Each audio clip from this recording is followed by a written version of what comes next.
This episode of Made in America is brought to you by America's Inventor Lady and Home Talk USA. Home Talk is a proud member of the King's Broadcasting Network, which has been bringing you the best in home-based innovation since 1998. Hi, everyone. Thank you so much for being with us for this episode of Made in America.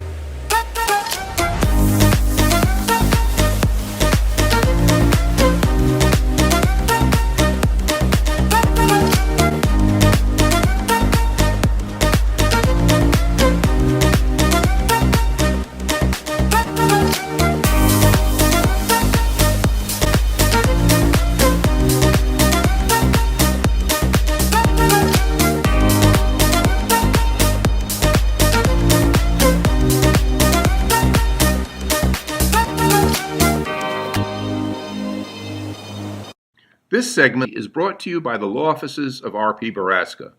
RPB law offices have been bringing corporate-level legal expertise to the independent inventor community for more than 20 years. For all your inventing legal needs, trust rpblawoffices.com. Hey, welcome America. This is the Made in America show right here on the King's Broadcasting Network. I want to welcome all of you that's now joining us from the Invent America show here. And we're just so glad to have all you guys. And this is the segment of the show that we talk about products and technology and in America that makes America great. And I'd like to welcome now. She's just sitting in her chair. She kind of has all these hats that she has to wear. So she's in the Made in America chair. The inventor lady herself, Miss Rita Crompton. So I welcome Rita, and great show. And I love how you have to switch chairs. I think it's on a swivel, right? You swivel left, you invent America. You swivel right, you made America, right? But I tell you, we got a great show. It's been a while. Great to have you back. So let's talk about. I know we talked a little bit about ASD Market Week that happened, but I know when you were out there, you were kind of peeking in on the Made America section of the show. And anything new to report out there that happened, or then we're going to talk about Kevin Cody, and it's so great to have him here. So, yes, I mean, as I walk down, it's like I'm on a mission. I got to get something done. So I'm looking, for, the Freeman or whatever to move things in and out. And I walk by this booth that's got the most beautiful product. And it's like, and then there's Maui on the sign. Something, well, that's kind of cool because I'd been to Hawaii and we just had a guest on the Made in America that was with the lavender farm out there in Maui. And so I figured, all right, I'll stop and say hi. Holy cow, they're Made in America. And they actually are just down the road from the lavender farm that I was at. Wow. And he goes, I know them. And so I've got his information. We're going to get him on one of the Made in America segments. And the product he has that they do themselves is just absolutely stunningly beautiful. I was absolutely amazed. Two young guys, and they just, they've got their intellectual property and they just, get it done. Yeah, there was fun stuff. There were some other things that were there that were interesting and not made in America. I am always looking for, when they've got that Made in America sign up, what is it?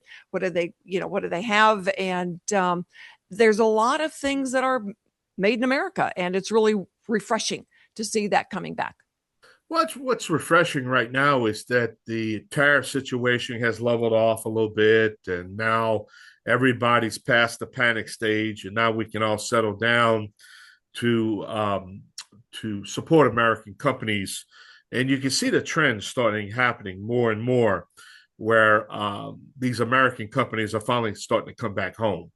And if you listen to an old show 4 or 5 years ago, I predicted it, what was going to happen. They were going to test the waters, but those saying the grass is not green on the other side. And now I think they realized the damage that was done. And now we're trying to get this country back going again. And the only way you're going to get it going is to produce here in America. And that's what we're trying to do, Rita. We're just trying to produce here in America. And, we also understand, and some of the raw materials can't be. That's not what we're talking about. We do understand that the raw materials, but what I can't stand is that when the raw materials come here, go abroad, assemble it and then come back in its original here. That's what really gets me, is that you're buying the same thing twice. You know what I'm saying? It don't make sense to me. Yeah, we had a lady years ago. She invented a new flagpole. It was really cool. I've got them. We've taken them to some different shows. She wanted them made in America. She really did. There was no chance. There was no chance getting it made here. The estimate was $175. All right, so default, we go to China, get a pricing, and if they had been made here at $175 a flagpole, they were just poles dumped in her yard. All right, so we go and we get the pricing, $6.75. They came all nicely boxed on a pallet. She could move it into her garage and ship it. And the aluminum was being shipped from the US to China to make them. That is ridiculous. Yep. And, we struggle with that. We still do, to some degree, struggle with, the resources being here, but they're shipped someplace else to make them. And I think, where you asked about, AI and everything, as more of that gets in place, some of these factories have the opportunity to come back to made in America and do things at a price the consumer is willing to pay, because consumer is still God when it comes to paying for stuff. Yeah. And, also I use that term one trick pony. I use that term multi-purpose, all these terms I use. And the reason why I use them is because most of these factories are not one trick ponies. All they have to do is reprogram the machinery to handle whatever particular, product that they're producing, which makes it now more efficient.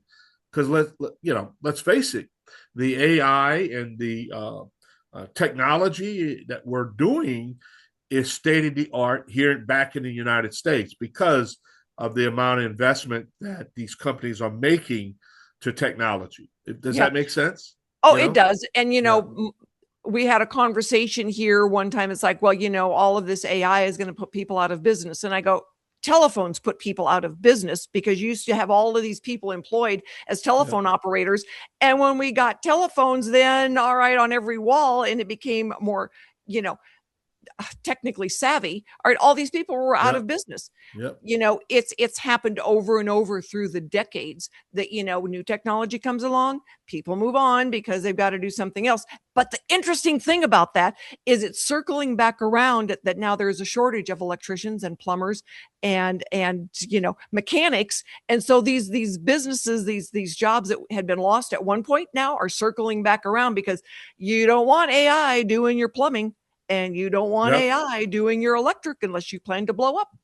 Yeah. Mike Rowe was on Fox last night, and he explained what's happening with the American manufacturers. The CEOs recognize that point, that, there's over 400,000 electrician jobs that's going to be up this year alone. 400,000 that needs to be filled in these factories. Good paying jobs, plumbers and welders and pipe fitters. All these are coming back, and and unfortunately the American workforce is going to have to be retrained to take these, and the ones that's willing to get retrained and refocused are gonna make a good living, because at the end of the day, you got these certain things that if you're in a software business, that you're going to be battling.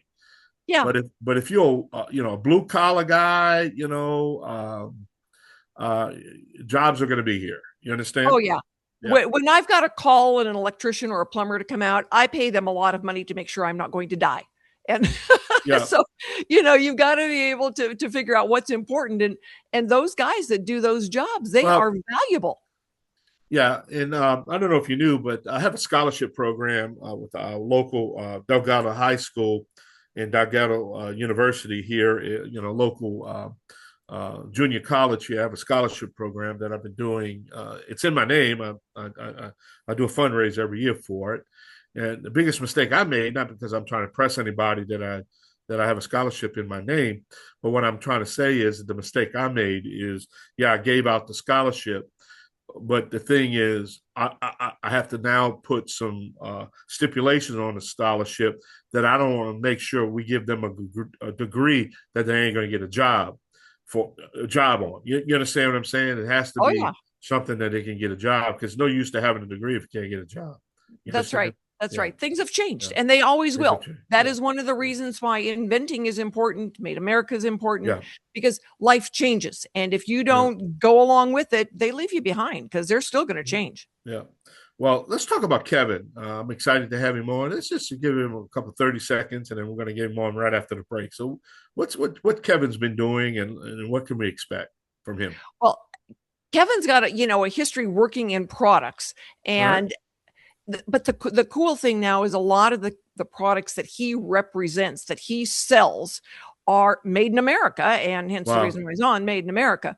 But he's had the knocks and learned the lessons, Wow. and watched a lot of things move to China back in the decades, and said nope, we're gonna bring this home and stuff. So All he's right. going to tell his story about FLI products. All right, we're going to take a short break. We're going to be right back. You're listening to the Made in America show right here on the King's Broadcasting Network. I am your co-host, the Cajun contractor Michael King, along with the inventor lady herself, Rita Crompton. We're going to be back with our guest, Mr. Kevin Cody. Stay tuned. Y'all come back now. You hear? Yeah. This segment is brought to you by SearchQuest Patent Search. SearchQuest provides for a comprehensive patent search that searches the entire world and not just the U.S. Patent Office. Make sure that before you spend those big bucks having a patent written, you've done your due diligence by getting a comprehensive patent search. Use SearchQuestPatents.com for all your patent search needs. They scour the world for you. Welcome back. This is the Made in America show here on the King's Broadcasting Network. We want to welcome y'all each week, every week. Don't forget, each week, starting at 3 o'clock Central Time, the Home Talk USA, which is the first hour.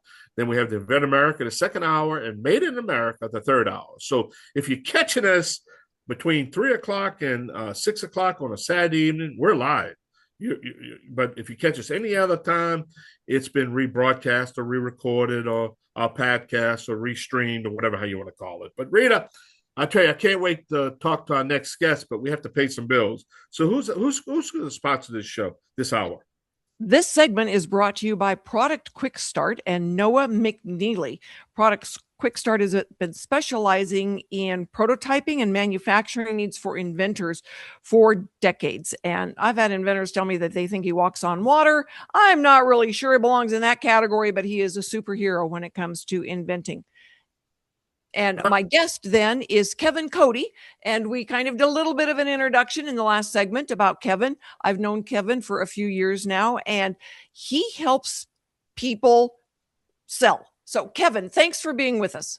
Oh, great to be here. Enjoy it. What is FLI Products? Tell everybody. So that's a good question. Sometimes I have to ask myself that every day. But, we started back in 2003, believe it or not, as First Light Inc. And that's kind of where FLI Products came from. And over the years, I watched products come and go. We sold products in a couple different ways for manufacturers through retailers and e-commerce sites. And around 2017, we noticed a big shift in the way that some manufacturers and retailers were selling their products, were sourcing their products and selling the products. And we began to think about our own longevity and whether or not we would be able to continue to be in the model of business that we had when we started and sustain itself. And so took a serious look at, do we have to pivot in order to make sure that we remain relatable to our customers, as well as develop new markets to sustain ourselves for the future? And the result was we really felt as though we needed to make a commitment to Made in America. And many of the products that we had been selling, we had relationships with our retailers to be able to sell them in there, but we just felt like, boy, there's got to be a better way to relate to customers and users in the future, potentially developing made in American products.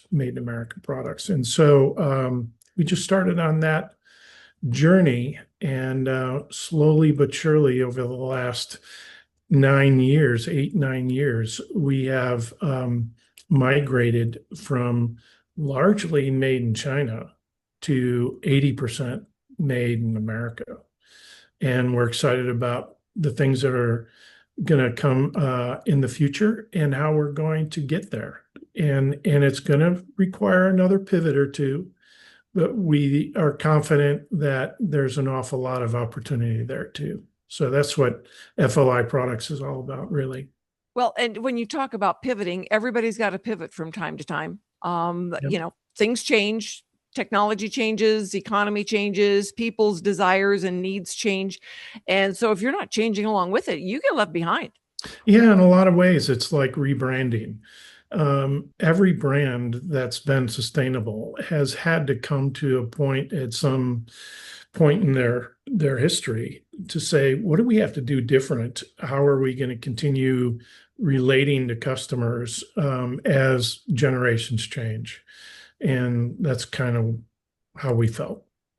So what are some of the products that you've got? And where do people go to, they're on your website, but tell us, some of the products that you've got, and then I'll ask you some more questions about, kind of where they are. Sure. Believe it or not, many of the products that we sell today, we obviously sell on FLIProducts.com, www.FLIProducts.com. But quite frankly, the majority of the sales that we have come from typical e-commerce sites or within the retailers. And the FLI Products website is there primarily for informational purposes and for trust factor more than anything else. And then obviously people are shopping in Walmart, they're shopping on Amazon, they're shopping on Wayfair, everywhere else. And so we need to be in those customers in a variety of ways, whether it's e-commerce or in the stores. So, one of the products that we have just started to sell actually with a manufacturer that I've had a long-standing relationship with, and a team of people that I have known in the industry for a while, developed a product called a Stake It. And you would think this is really, how could somebody not have developed this product until now? How many people, have a garden and use trellises and or some other staking device to grow their plants up, right? And this product has taken off like you can't believe. And it was a matter of developing the right content to create the solution for the problem, which is mounting a trellis. It's a fairly simple thing to do. You could either dig it into the ground and replace it next year because it rots, or you could use a Stake It and mount it above the ground and use it year after year after year. No kidding. Holy cow. That's amazing. Because you know what? I've got several trellises because I've got huge gardens. We live in, Tennessee, so everything grows. And so I want to know more about the products and how you help inventors when we come back from this break. And anybody out there, if you've got a product that you are particularly looking for, go to FLIProducts.com and see if it's there. Buy made in American products. So stick with us. We will be right back after we go pay some bills.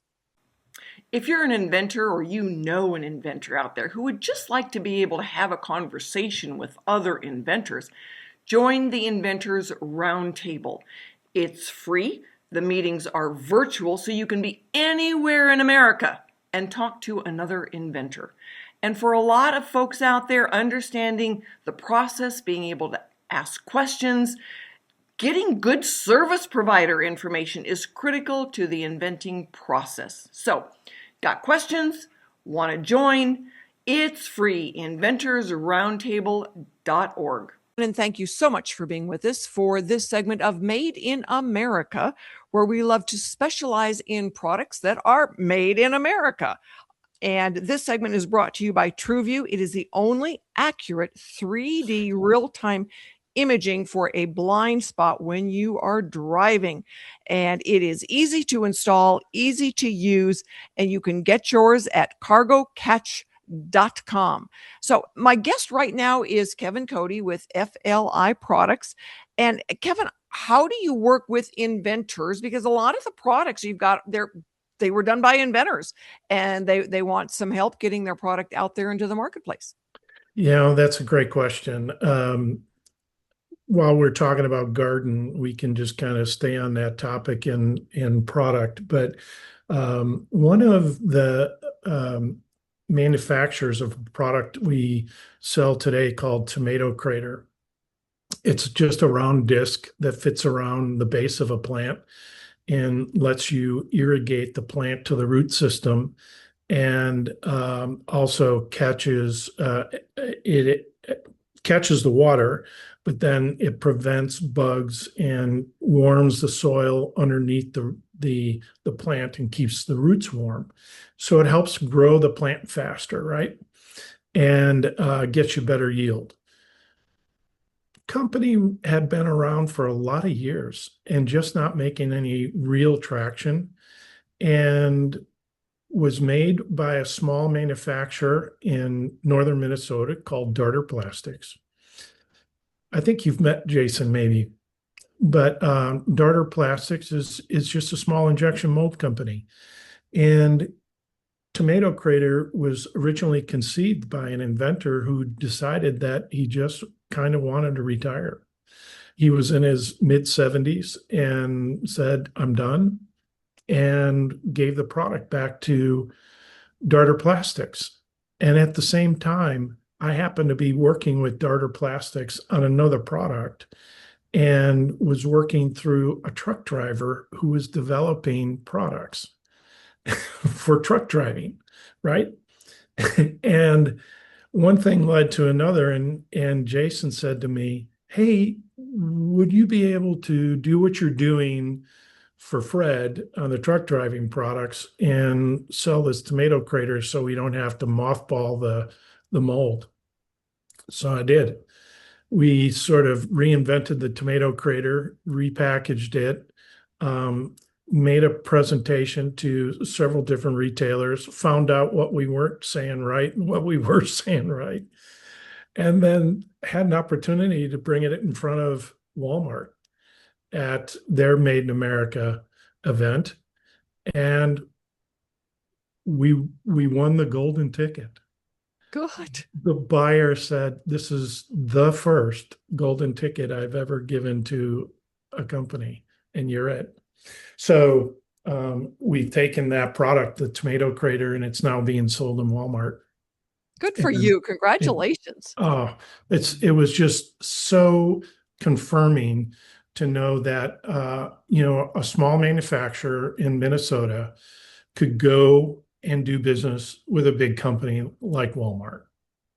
Absolutely. So next time I go through there, I'm going to look for it and say, I know this one. I know this guy. Yeah. Yeah. It's so much fun. So, what have been some of your biggest challenges that you've gone through over the years?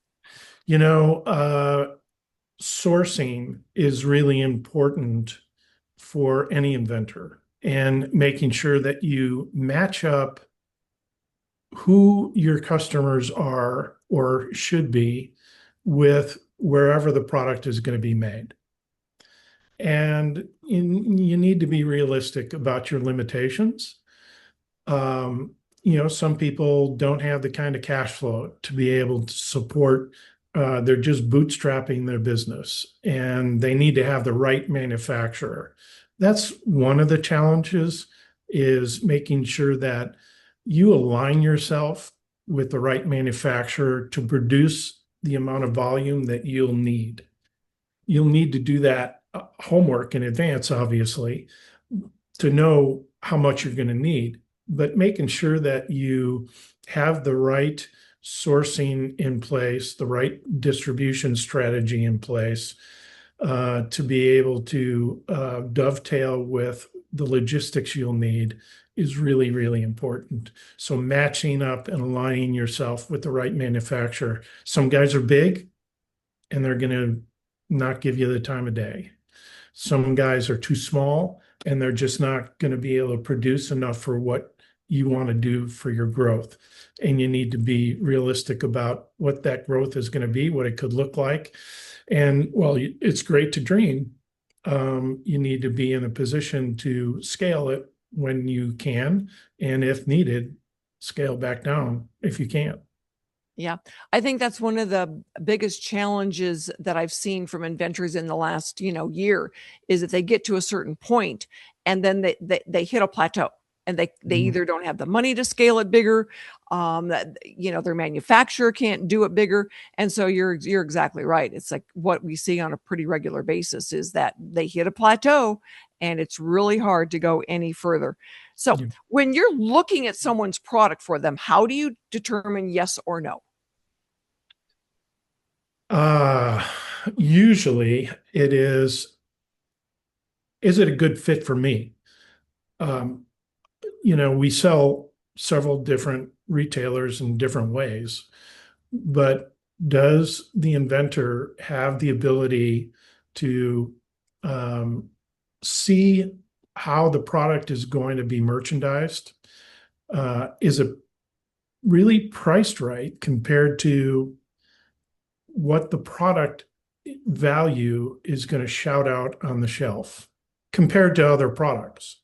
So what I mean by that is you can have two widgets side by side on the shelf, and maybe they solve different problems.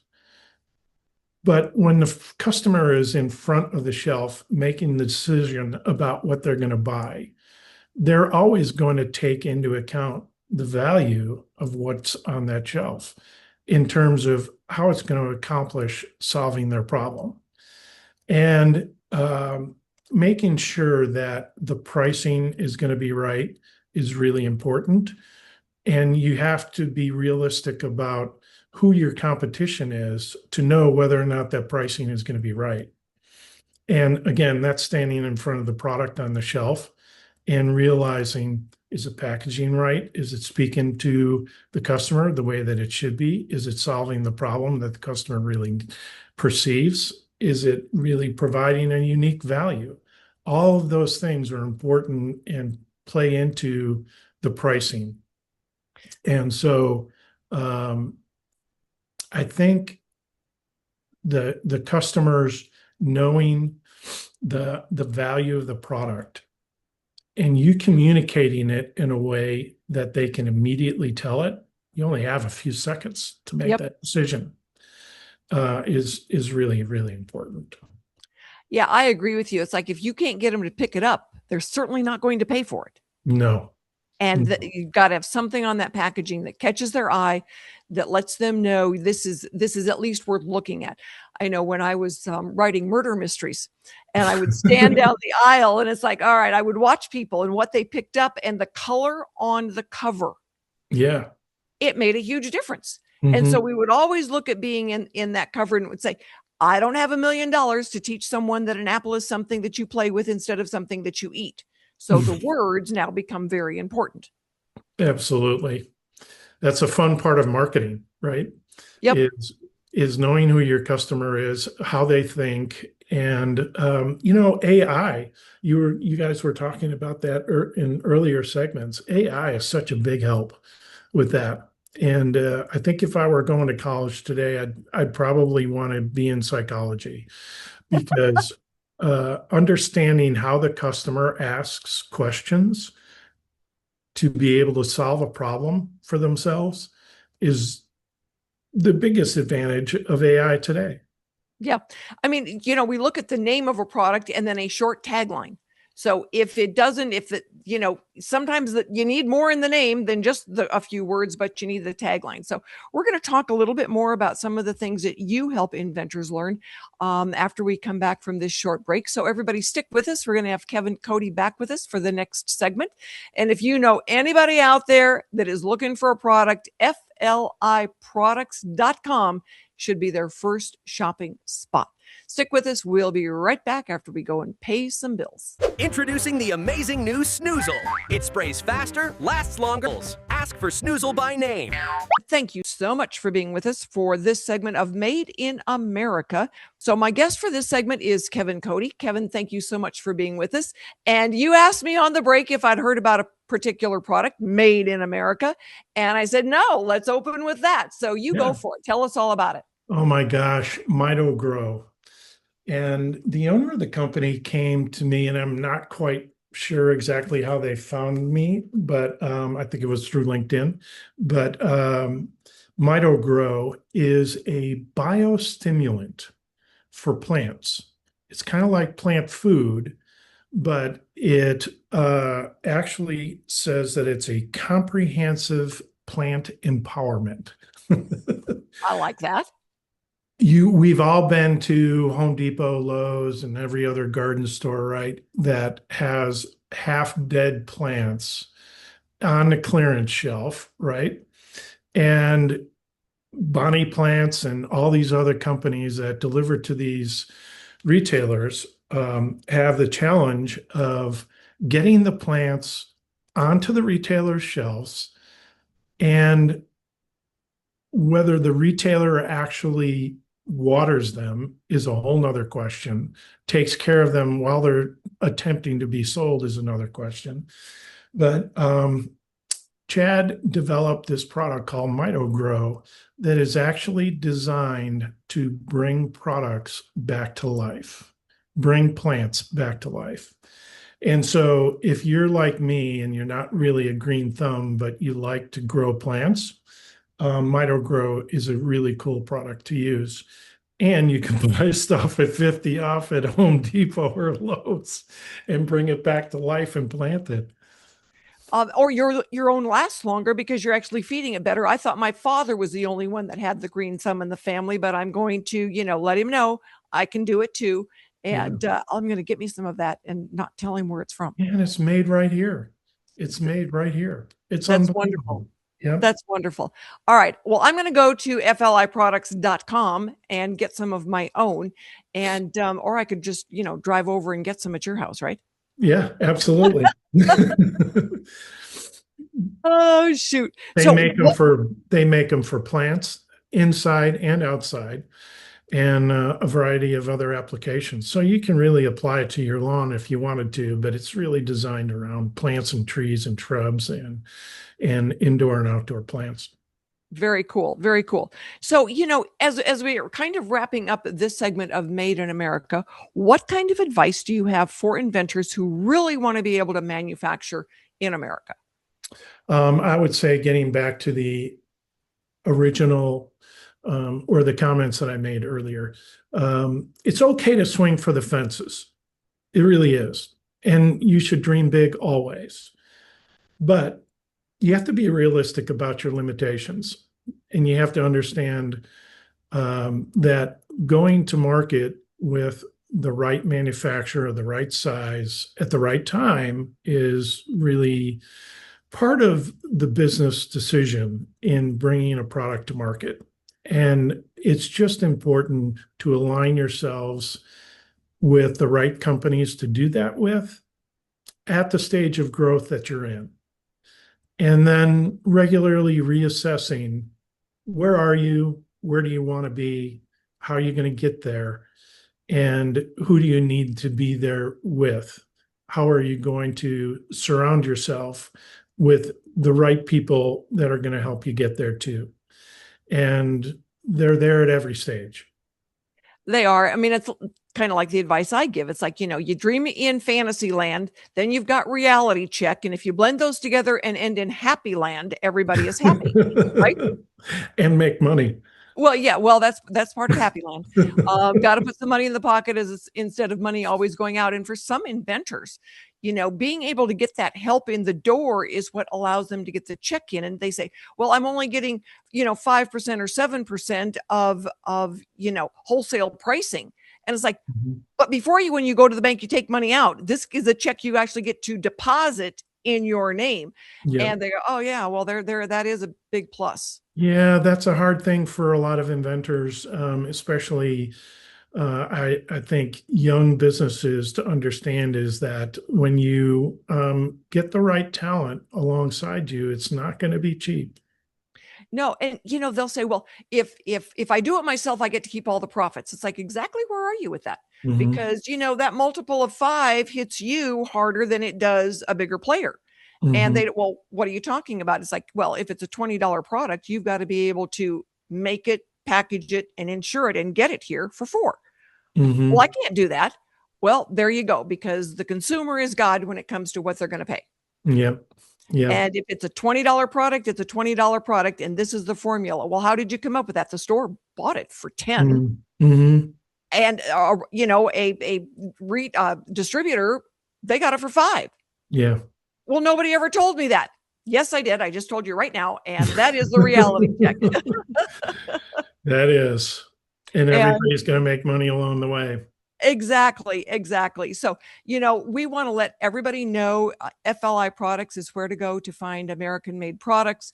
And if you are trying to get a product teed up, Kevin Cody at FLI Products may have some really good advice for you, or may be able to be a reseller of your product. So FLI Products, we will get that posted online. Any closing comments you have, Kevin? Don't forget, nothing happens until you sell something. There you go. Closing remarks. So everybody be with us next week when we will have another segment of Invent America and Made in America and Home Talk USA. We want to thank our founder and father, Michael King, for being our host and making sure that we are always on with King Productions. See you next week, everybody.